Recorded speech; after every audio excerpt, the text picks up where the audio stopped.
તારીખ 18/5/2020 અને સોમવાર. આજે આમ તો આપણા સેશનનો દિવસ 8. ગઈકાલે સન્ડે હતો તો બધાએ એન્જોયમેન્ટ કરી હશે પૂરેપૂરી, ને આપણી માટે ખૂબ રાહતના સમાચાર પણ આવ્યા છે. આપણા સ્પોર્ટ્સ પર્સનો માટે સરકારે થોડું ઘણું વિચાર્યું છે કે આપણી નાડી ને નસો ખેંચાઈ ગઈ હતી તો એને ફરી પાછું કોર્ટ ઉપર ઉતરવું, પણ હજી પરમિશન વેઇટ એન્ડ વોચ છે. તો પરમિશન સરકારશ્રીના ગાઈડલાઈન પ્રમાણે આપણે ચાલવાનું રહેશે બધાએ, પણ કોઈ જગ્યાએ જલ્દબાજી કરવાની નથી કે ચાલો જલ્દી જઈને સ્ટેડિયમ પહોંચી જઈએ કે હું હા કરી દઈએ, એવી કોઈ પણ પ્લેયરે ઉતાવળ કરવાની નથી. એમને તમને ઇન્સ્ટ્રક્શન આપવામાં આવશે તમારા કોચિસ દ્વારા કે તમારા પેરેન્ટ્સ કે તમારા ટીવીની અંદર, કોઈ પણ ઉતાવળ કરવાની નથી. હવે આજના સેશન વિશે આપણે વાત કરીએ તો પહેલું સેશન 15 મિનિટનું ડોક્ટર ચેતનભાઈ આસોલિયા લેશે. ત્યાં આગળથી આપણે ટોપિક અધૂરા મૂક્યા હતા એનું આગલો વિષય ઉપર કરશે. બીજું સેશન રહેશે 45 મિનિટનું, એની અંદર હોસ્ટિંગ કરશે સૌરભભાઈ ગુપ્તા, ફિટનેસ ટ્રેનર જે છે bright light academy badminton academy Jamnagar, અને એમની સાથે જીશાન અહેમદ જે કોચ જે છે નેશનલ પ્લેયર બેડમિન્ટન પ્લેયર અને કોચ, એ બંને સાથે ભેગા મળી અને સેશન 2 લેશે 45 મિનિટનું. ફરી પાછું કહું છું કે ખૂબ સારા સમાચારો છે આપણી માટે. હોપ રાખીએ કે સારા પ્લેયરોને આપણને સ્ટેડિયમ ઉપર જવા માટે મળે અને અમને પણ કંઈક નવું મળે. એવું કંઈક વિચારીશું કે ત્યાંથી પણ કંઈક લાઈવ કરવાની કોશિશ કરીશું, પણ આ તો જો અને તો ઉપરની વાત છે, એટલે એવી કોઈ કરીશું એવું કોઈ શ્યોર નથી. તો આજનું સેશન હું માનનીય ચેતનભાઈ આસોલિયાને કહીશ કે આજના નવા તમારા ખુદ વિશિષ્ટ તમારા તરફથી અપાયેલા વિશિષ્ટ તરીકે આગળ વધીએ અને ટિપ્સ સારી મળે. Over to Chetanbhai Asoliya. Thank you Sagarbhai. Welcome back all the badminton lovers and players. Lockdown 4 આપણા સારા શુભ સમાચાર સાથે છે કે કદાચ સ્પોર્ટ્સ સંકુલ પ્રેક્ષકોની હાજરી વગર ચાલુ થશે, જે આપણા માટે એક્સાઇટિંગ વસ્તુ છે, ન્યૂઝ છે. આપણો જે ટોપિક શુક્રવારે પૂરો કર્યો હતો, જેની અંદર આપણે ટોબેકો આલ્કોહોલ વિશે આપણે વાત કરતા હતા. વ્યસન છે મારો ફેવરિટ ટોપિક છે. વ્યસન છે એ માણસની પર્સનાલિટી અને પોતાનો દેખાવ પરફોર્મન્સ ઉપર સારી એવી અસર કરે છે. એટલે એક સ્પોર્ટ્સમેન તરીકે તમારે વ્યસનથી દૂર રહેવું જોઈએ એવો મારો આગ્રહ છે. જેના માટે આ ટોપિક ઉપર એક વધારાનો ભાર આપી આજની વાતમાં આપણે ટોબેકો શરીરમાં શું અસર કરે છે, આલ્કોહોલ શરીરમાં શું અસર કરે છે અને આપણને કેવી રીતે નુકસાન પહોંચાડે છે, એની વાત થોડી ડિટેલમાં વાત કરશું અને એક કેવી રીતના વ્યસન છોડી શકાય એમ આપણે આગળ વધશું. હવે વાત કરતા કરતા પહેલી એક વાત કરી દઉં. ઘણીવાર એવું બનતું હોય છે કે હવે નાથ દ્વારા ગયા હોય દર્શન માટે, ત્યાં આપણે ભાંગ મળે છે, ગાંજો મળતો હોય. ઘણીવાર મહાશિવરાત્રી હોય ત્યારે પ્રસાદીમાં આપણને ભાંગ મળતી હોય છે. ભાંગ વિશે એક ચોક્કસ વાત કહી દઉં કે ખાલી સિંગલ ટાઈમ, એક જ વાર જિંદગીમાં ભાંગનો ઉપયોગ કરવાથી मानस ने गांड पण आवी सके एम छे। आदमी पागल हो सकता है, आदमी को साइकोसिस हो सकता है सिंगल टाइम, एक ही बार यूज करने से, एक ही बार। बहुत सारे एग्जाम्पल है जिसने एक ही बार टेस्ट किया हो, क्यूरियोसिटी के क्या होता है, चलो मैं देख लूं कैसी इफेक्ट आती है, मैं तो टोबैको लेता हूँ, मैं अल्कोहल लेता हूँ, ये भी ट्राई कर लूं क्या होता है। तो मेरी एक पर्सनल एडवाइस है, भांग, चरस, हशीश और हेरोइन उसका कभी क्यूरियोसिटी में भी ट्राई ना करें।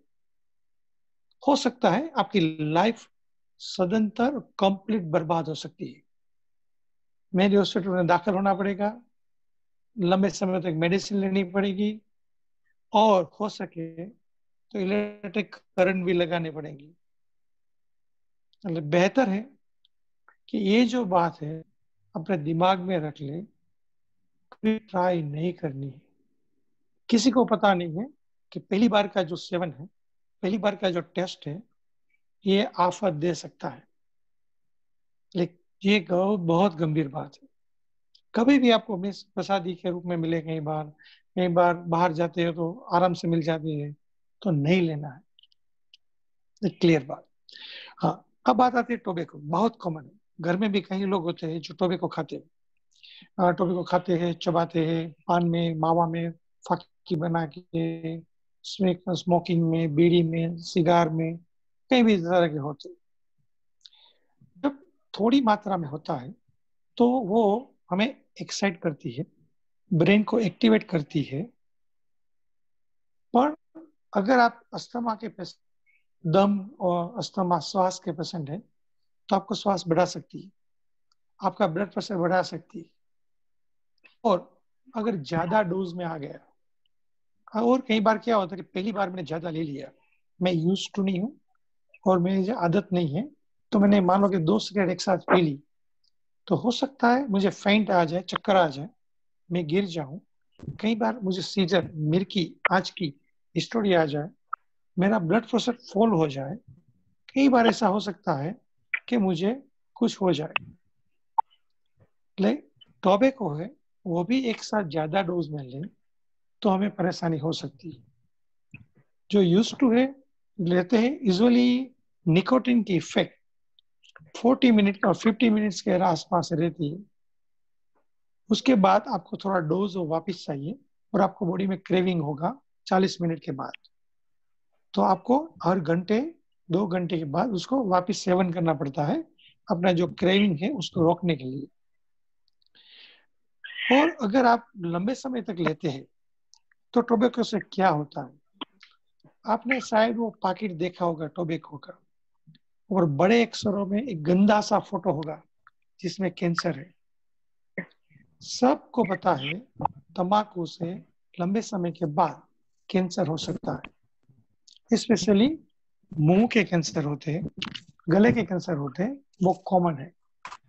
फेफड़े के कैंसर भी हो सकते हैं, फेफड़ा के लंग कैंसर भी हो सकते हैं, और ब्लड कैंसर भी हो सकता है।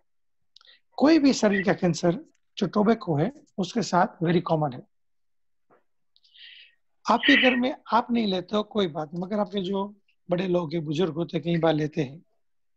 आपके पापा, आपके कोई अंकल है लेते हैं। अगर क्या आप ट्रैवलिंग कर रहे हो तो बस में कोई पीता है, तो उसके हिसाब से आप बैडमिंटन खेलते हो स्टेडियम में, वहां कोई पीता है, तो उसके हिसाब से जो उसका जो स्मोक है हमारे मुंह में आता है, फेफड़े में जाता है, फेफड़े में जाता है, उसको बोलते हैं पैसिव स्मोकिंग। आप स्मोकिंग नहीं कर रहे हो, फिर भी स्मोक का जो धुआं है, निकोटिन वाला पदार्थ है, आपका नाक से, श्वास से फेफड़े में जाता है, वो भी आपको परेशान कर सकता है। आइडियली एक रूटीन, एक बोले बात, अगर आप स्मोकिंग कर रहे हो तो this is the passive desire for the suicide. जो लोग स्मोकिंग कर रहे हैं, जो लोग टोबैको खा रहे हैं, हम ऐसा बोल सकते हैं कि उसके मन में मरने की चाहना है, वो सुसाइड करना चाहता है इसलिए पी रहा है। ये बात इसलिए बता रहा हूं क्योंकि जो लोग टोबैको ले रहे हैं, किसी भी स्वरूप में ले रहे हैं, उसको छोड़ना है तो सबसे पहले ये जानना जरूरी है, ये मेरे लिए अच्छा नहीं है। सबको पता है, मगर इतना डिटेल में शायद पता ना हो, इसीलिए ये जरूरी है कि ये बुरी चीज है, उससे मुझे बहुत सारी प्रॉब्लम हो सकती है। अगर मुझे कैंसर हुआ तो क्या क्या हो सकता है। मिनिमम जो उसकी सारवार है, उसके जो खर्चा है, वो शायद 2 लाख 3 लाख हो जाए। तो आपकी जो घर की आमदनी है, आपकी जो इकोनॉमी है, आपकी जो अर्थव्यवस्था है, वो टूट सकती है। आपका जो ऑपरेशन हुआ, आपका लुक चेंज हो सकता है। आपका जो जो आपने कई बार ऑपरेशन में देखा हो, यहाँ से निकाल दिया, यहाँ से दूसरा फिट कर दिया, तो आपका लुक है वो नॉर्मल नहीं रहेगा। बाद में आपकी जो फिजिकल स्टेमिना है वो भी नहीं रहेगी इतनी, क्योंकि आपने कीमोथेरेपी लिया होगा, उससे काफी सारी साइड इफेक्ट्स आती है, काफी सारा प्रॉब्लम होता है। तो शायद आप बैडमिंटन बाद में ना खेल सको। ये बहुत डरावने वाली बात है कि कोई बोलते भाई मेहनत, वो लोग है, वो तो बीड़ी नहीं पीता था, तम्बाकू नहीं, उसको भी कैंसर हुआ। उसका जो हुआ हुआ, उसकी बात ही मत करो। बहुत सारे चीज है जो कैंसर कर सकती है, मगर ये तो पक्का ही ये करती है, 100% करती है। तो उसको क्यों छोड़ना। उसको क्यों अपने पास रखना है? छोड़ना नहीं है, छोड़ना ही है। तो जो छोड़ना है, तो सबसे पहली बात जरूरी है सेल्फ सेल्फ सेल्फ। मुझे छोड़ना है, कुछ भी हो जाए मुझे छोड़ना है। अगर आप नहीं खाओगे टोबैको तो क्या होता है? पहली बात, जैसे ही 2-3 घंटे 4 घंटे हो जाएंगे तो आपको एक क्रेविंग आएगी कि मुझे खाना है, खाना है, खाना है। तो आपका फोकस है, अटेंशन है, कंसंट्रेशन है, वो टूट जाएगा। आप अच्छी तरह से फोकस बात में, चीज में, काम में नहीं कर पाओ। इसके हिसाब से आपको चिड़चिड़ापन आ जाएगा, गुस्सा आ जाएगा। और जो गुस्सा है उसके हिसाब से आपको अच्छा नहीं लगेगा, और मूड है 2-3 दिन में धीरे धीरे धीरे धीरे डाउन हो जाएगा। यू फील डिप्रेस्ड, मूड नहीं बनता है, रोना आ जाता है, गुस्सा आ जाता है, रात को अच्छी तरह से नींद नहीं आती है, कॉन्स्टिपेशन, कब्जियत, कॉन्स्टिपेशन बहुत होता है। और इससे आप चिड़चिड़ापन महसूस करते हैं, फीलिंग लो, फिजिकल स्टेमिना नहीं रहती है, आप अच्छी तरह से काम नहीं कर पाते हो, ऐसा लगे रोना आ जाता है, ऐसा लगे कुछ है ही नहीं। तो जो ऐसा होता है यूजुअली 4-5 दिन के लिए होता है। अगर आप में स्टेमिना है, उसको आप अच्छी तरह से सामना कर सको, उसको अपने आप में ढाल सको, अपने आप में सह सको, तो वो सिम्टम है ग्रेजुअली धीरे धीरे धीरे निकल जाएंगे।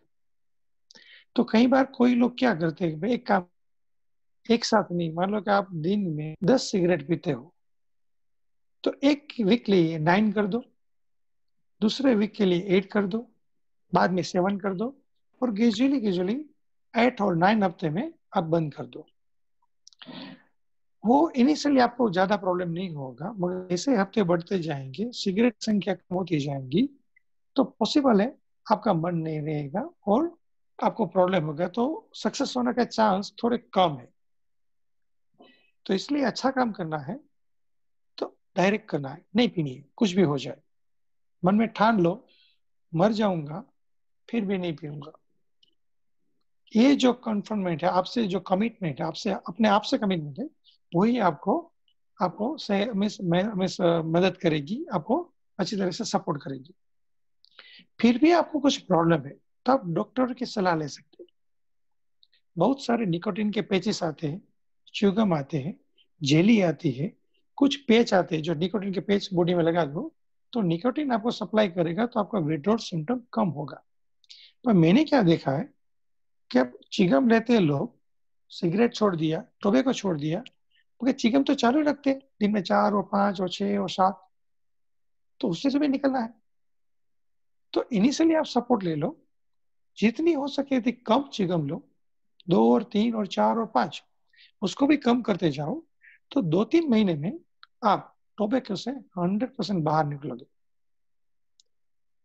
मैंने जो देखा है अपनी प्रैक्टिस में, 22 साल हो गए यहाँ प्रैक्टिस में, 22 years।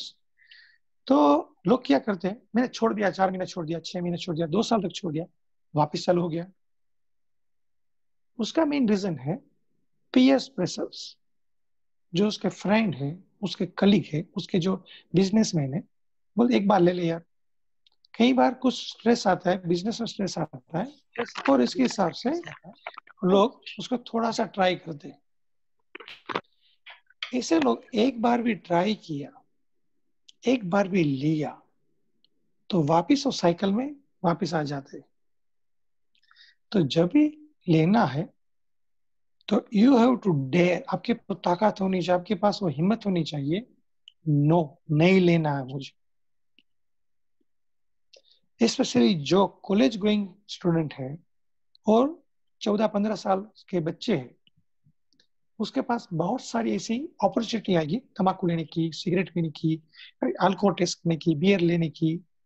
तो उसकी वो जिम्मेदारी है, मुझे नहीं लेना है। अगर आप फॉर्म है तो आप नहीं ले पाओ, नो, आपके लिए अच्छा रहेगा।